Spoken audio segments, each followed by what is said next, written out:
Due to extremely negative reception, the Garfield video game from 2004 is considered to be one of the worst Garfield games of all time, receiving a 0 out of 10 from critics. Now, I'm willing to believe that it's one of the worst Garfield games, but a 0 out of 10? How could this game be so deplorable for critics to imply that it fails at everything it's trying to do? Does the game really deserve such exaggerated criticism? Or were these reviews just a product of their time and Garfield ended up with a raw deal? Let's find out together, shall we?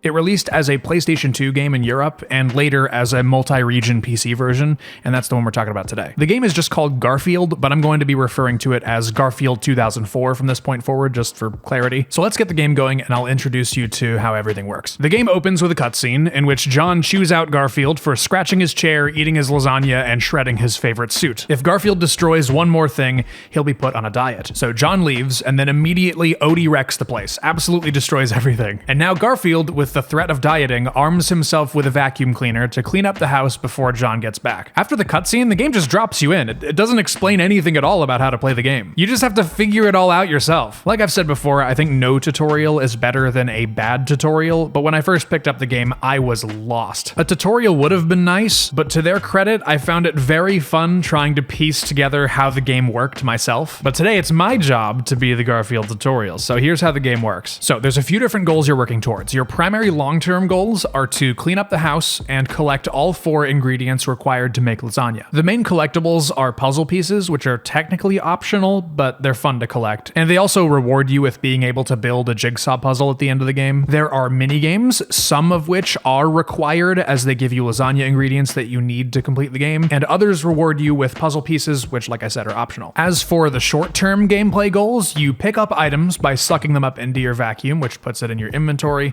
and then blowing them out in the place that the item belongs, represented by a ghostly silhouette of where it should be. When you pick up an item, Garfield will usually say what room it belongs to. I think that goes in the utility room. At first, you can only access the kitchen, living room, den, utility room, hallway, and landing. But there are no shortage of locked doors, visualized by star particles surrounding the doorknob. You can only open these doors once you earn a key in the corresponding color. And you earn these keys by cleaning a room in its entirety, and that means placing all the items where they belong in a room and fixing all the crooked wall art. Later in the game, once you've collected all the keys, completing a room will just reward you with puzzle pieces. Often you'll pick up an item that belongs to a room you don't have access to yet. The only way you can put down an item you've sucked up is by putting it in its rightful spot or placing it in an item chest. You can only hold 3 items at a time, so you'll be interacting with these item chests quite a lot. If you press select, it shows a timer ticking down. This is your death clock. You have to complete the game in its entirety within 8.5 real-life hours, or else you have to start the entire game over from the beginning. Not a lot of games feature a real-time clock that's always ticking down as a method of manufacturing haste. I love it. It is very effective. Now, the main gameplay loop of putting items where they belong ends up being a very zen activity. Easily my favorite attribute of Garfield 2004 is its heavy focus on micro-level problem solving. Here's an example of an average problem the game would ask you to solve. I found a plate, so I sucked it up. Garfield said it belongs in the kitchen, so I look around the kitchen and that looks like where it belongs, but I can't get up there because I can't jump that high. I can use my vacuum to pull the drawer open, jump off of that, and then gotta step back a little bit to get my vacuum vortex in the right place, and there we go. That's done. 94 items to go. Now, that wouldn't be quite so satisfying if the inverse didn't also exist, where you have an item that you don't need or need an item that you don't have. I know that's where the rubber duck goes. I can see the silhouette. Have I seen one before? Is it in the chest somewhere? And then it's like, oh my god, there's the rubber duck. I gotta find a way to get in there so that I can get the rubber duck, and then I can complete the bathroom. And then once I complete the bathroom, there'll be more items and more places for items to go. And then the whole thing just keeps going. But organization isn't the only thing you're working towards. Sometimes putting an item in the right spot also acts as the solution to a platforming puzzle. I want to get up there, but it's too high to jump. I guess I need to place the bongo there to use it as a step stool. Okay, there's the bongo. I found it. Now I can put it there, jump on top of it, and get up there. This gap is too wide for me to jump over. I need to place the thing there, and then I can jump off of it to get across to the other side. You get the idea. I think they did a great job integrating items into the game world as a problem-solving tool. It makes them feel like they're more than just busy work as a means to an end. Garfield 2004 has a lot in common with Chibi Robo. They both feature cleaning a home at the micro level, broken up into sections, some of which aren't accessible right away, and then gradually relinquishing them to you as a reward. But the weirdest thing is that Garfield came first, so if anything, Chibi Robo was inspired by Garfield. I love that idea for some reason. Anyway, as for what Garfield 2004 has to offer that isn't just cleaning, it occasionally will throw something totally new at you. You get to race with Normal and Odie, which is pretty fun. There's a block stacking game.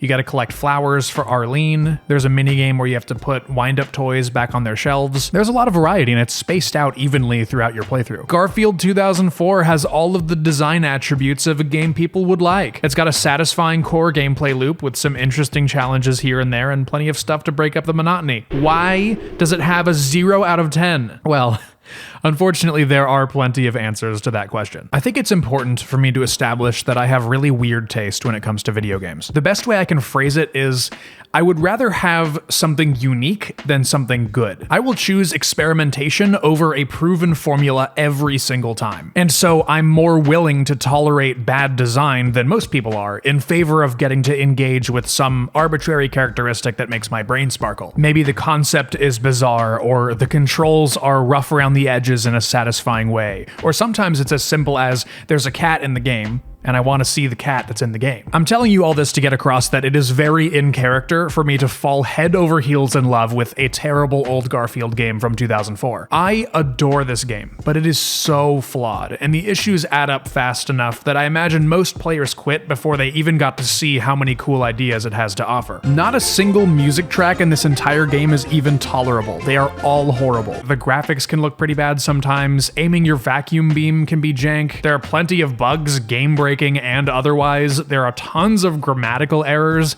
Garfield constantly says the same exact things over and over and over. I'm sure I've seen something that goes there. I'm sure I've seen something that goes. I'm sure I've seen something that goes there. And Odie exists solely to annoy you.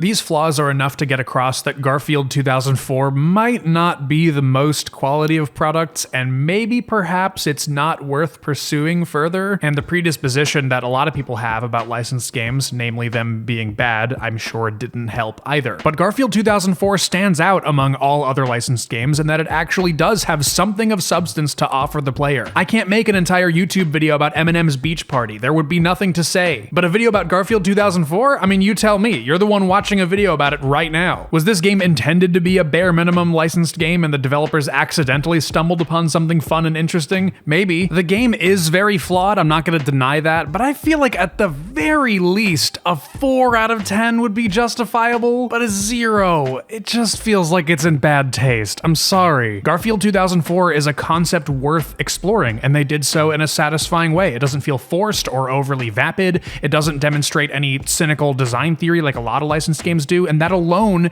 is something worth celebrating. I feel like this game was dealt a raw deal, and I plan to undo that injustice in 2 different ways. The first is by making this video where I deconstruct it and offer an understanding, and the second is for me to fix the game. Now, what do I mean by fix the game? Well, sometimes when you politely ask Windows 11 to play a 20-year-old game, it'll say, no thanks. There are plenty of internet communities dedicated to making old video games behave on modern computers. Sometimes you gotta patch the game, or use third-party tools, or boot up a virtual machine. But as for what Garfield 2004 needs, no one cares about this game as much as I do, so I had to figure out how to fix it myself. First of all, the game uses Starforce DRM, which doesn't work on modern versions of Windows, so I had to crack it to get the game to even start up at all. Pretty easy first step. Second of all, the game window is very small on a 4K display, and if you try to run it in full screen, it just crashes. So I used a tool called DX Wrapper to add borderless window support and to expand the resolutions the game was able to display, allowing for a much larger game window. And third of all, this game predates the Xbox 360. So if you try to use an Xbox 360 or Xbox One controller, it's not gonna work. So I used a tool called ZD to build a custom controller configuration so that you can plug in any modern Xbox controller to your computer and it'll instantly work with the game with no fiddling required. At this point, the game game is finally playable, so I was about to package it up and start sending it to some friends. But then I was like, well, if I'm gonna redistribute, I may as well start fixing some things in the actual game too. Now this is where the fun begins. So if you guys have been watching my channel for a long time, you know that I used to mod video games. I used to mod Super Mario Sunshine and Animal Crossing. Ever since I lost interest in Nintendo all those years ago, I've been begging for an opportunity to mod a game again, and Garfield 2004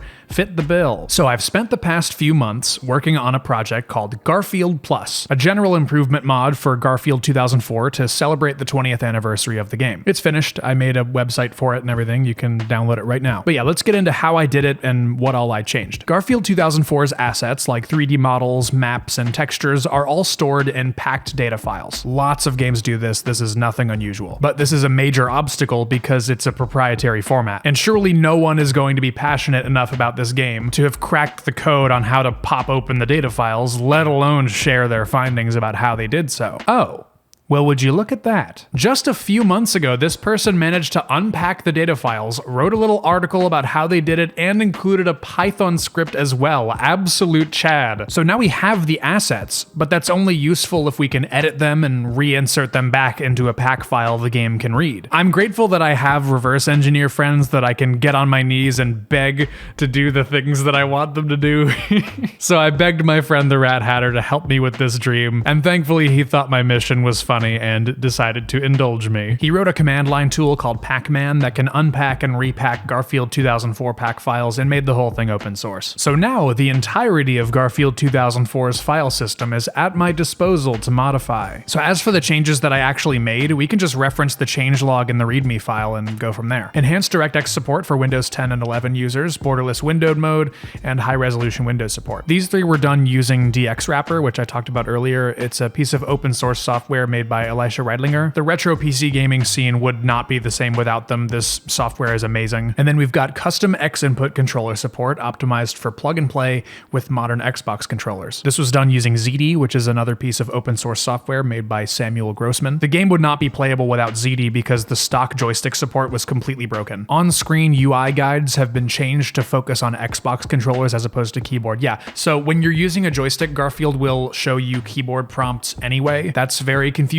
so I changed them to more accurately represent Xbox button prompts because I don't want anyone playing this game with a keyboard. The keyboard controls are horrible. I even put a screen right at the beginning of the game politely asking the player to use a controller because that is unquestionably how the game is intended to be played. All spelling, grammatical, and punctuation errors have been meticulously corrected. Garfield 2004 has an exhausting amount of atrocious grammar, and it was driving me crazy. So I went through and corrected every single line of text in the entire game to not only make sense, but to exactly match their corresponding voice lines. Enhanced graphics. I'm a graphic designer, so of course I jumped at the opportunity to clean up a lot of the visuals. I made a pretty intro and a pretty title screen. I also replaced this horribly ugly MS Paint loading screen with a much more pleasant one. Some item icons, the coloring looks really off to how the item actually looks, so I fixed those. Also, I made the question mark bubble icon look much nicer and way more accurate to the comics. I'm sure I changed more graphics than that, but I can't remember what all I did.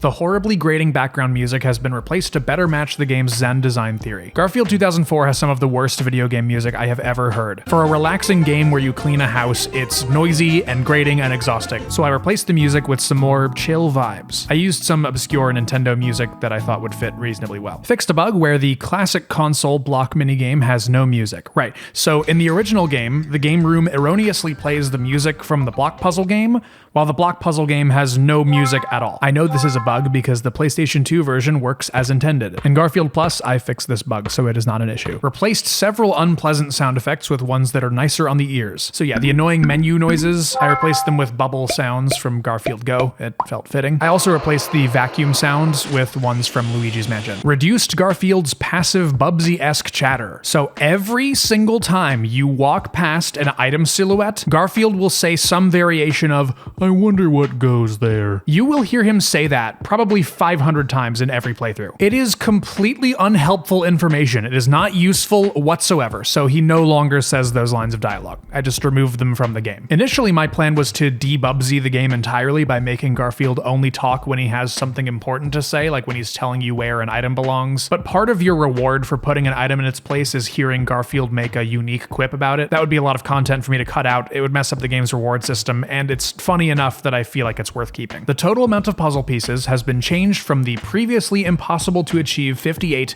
to 50. Right, so this is a major oversight that's in the original game. It is impossible to 100% Garfield 2004. You cannot collect all 58 puzzle pieces. If you look at the only game facts guide for this game, the writer expresses their frustration about this exact thing. So here's what's happening. In late game, when you fully clean a room, you're rewarded with a certain amount of puzzle pieces, but they don't give you a chance to pick up the puzzle pieces for cleaning the final room before the ending cutscene interrupts you and then kicks you out to the main menu. Usually the kitchen ends up being completed last, so you're left with 56 out of 58 collected when the game ends. That is incredibly stupid and unsatisfying. You only need 50 puzzle pieces to build the puzzles in the game room, and the extra 8 are unnecessary, so I reduced the upper limit to 50, implying that you have finished the objective and can now build the puzzle, and any extra are just extra. So those are all the major fixes I was able to make to the game. I'm not a coder or a reverse engineer, so here are some things my skill level wouldn't allow me to do, but I invite anyone up to the challenge to do so. In the attic, there's a minigame where you have to put some wind-up toys away on their correct shelves. Thankfully, this is only optional because it's completely broken in the PC version of the game. When you complete a wind-up shelf and the door closes, your vacuum becomes glitched and you can no longer suck or blow anything. The only way to get it to start working again is by running into a spider. I would have never figured that out, so thank you, PC Gaming Wiki, for that little tip. This minigame functions as intended in the PlayStation 2 version. This is one of those issues that's way too nebulous. It's clearly an issue with the engine, and it would be impossible for me to fix at my skill level. One of the changes I really wanted to make was to remove Odie from the video game. When Garfield enters Odie's sightline, Odie will excitedly dash into Garfield, knocking him back for a moment before going back to wandering around aimlessly. This happens a billion times per playthrough and is very, very annoying. And the PlayStation 2 version is even worse because Odie will keep running into Garfield over and over and over and over until you kick him to get him to stop. I couldn't find Odie's world coordinates, and deleting his model just makes him invisible. I tried removing the AI pointer from the game entirely, but that just led to an inexplicable crash. I was able to successfully replace Odie with another Garfield, but doing literally anything else caused the game to crash. If you're up to the challenge of deleting Odie, Garfield Plus will be even better. Here's a bug that's in the original game that I couldn't fix. When you pick up an item, the icon is mirrored horizontally in the inventory cube, and that makes things like the alarm clock look weird. It looks normal in the chest menu, but in the cube, it's flipped on the x-axis. I have no idea why that is, and I have no idea how to fix it. I also would have loved to put signs on each door labeling what each room was, instead of having to use the color-coded doorknob sparkles. I was able to extract and view the map files using Renderware Studio, but actually crafting the unique 3D assets and adding them to the map files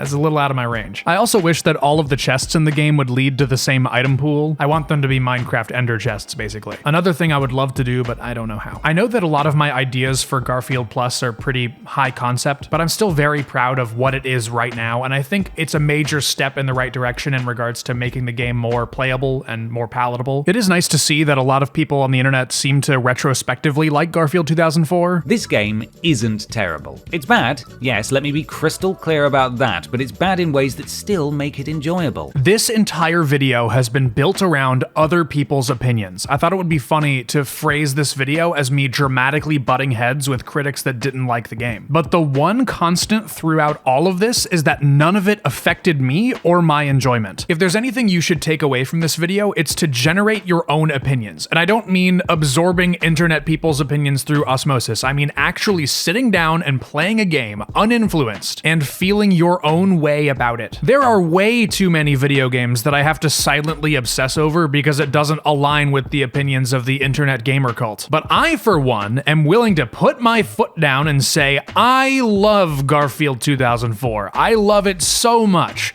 I'm so grateful that I discovered it. Better late than never. My life is better because it exists. But I'm sure there will be plenty of people in the comments that are like, this game actually sucks and you're just weird. I have a Bubsy 3D poster on my wall. It brings me daily inspiration. Why can't we both be right? You have the ability to not agree with or respect my opinion, opinion, and just because I'm in a YouTube video doesn't change that. Same thing with this critic that gave Garfield 2004 a 0 out of 10. It's nothing personal. I just don't respect this opinion. Well, that's the end of my YouTube video. Thank you for watching it all the way to the end. You can download Garfield Plus in the description. I also made a new website. It's very pretty. You should go look at it. I also gave my Patreon a makeover. Please go look at that too. But yeah, that's all I have for you. Goodbye, my loves. Mwah, mwah. I'll see you in the next one real soon.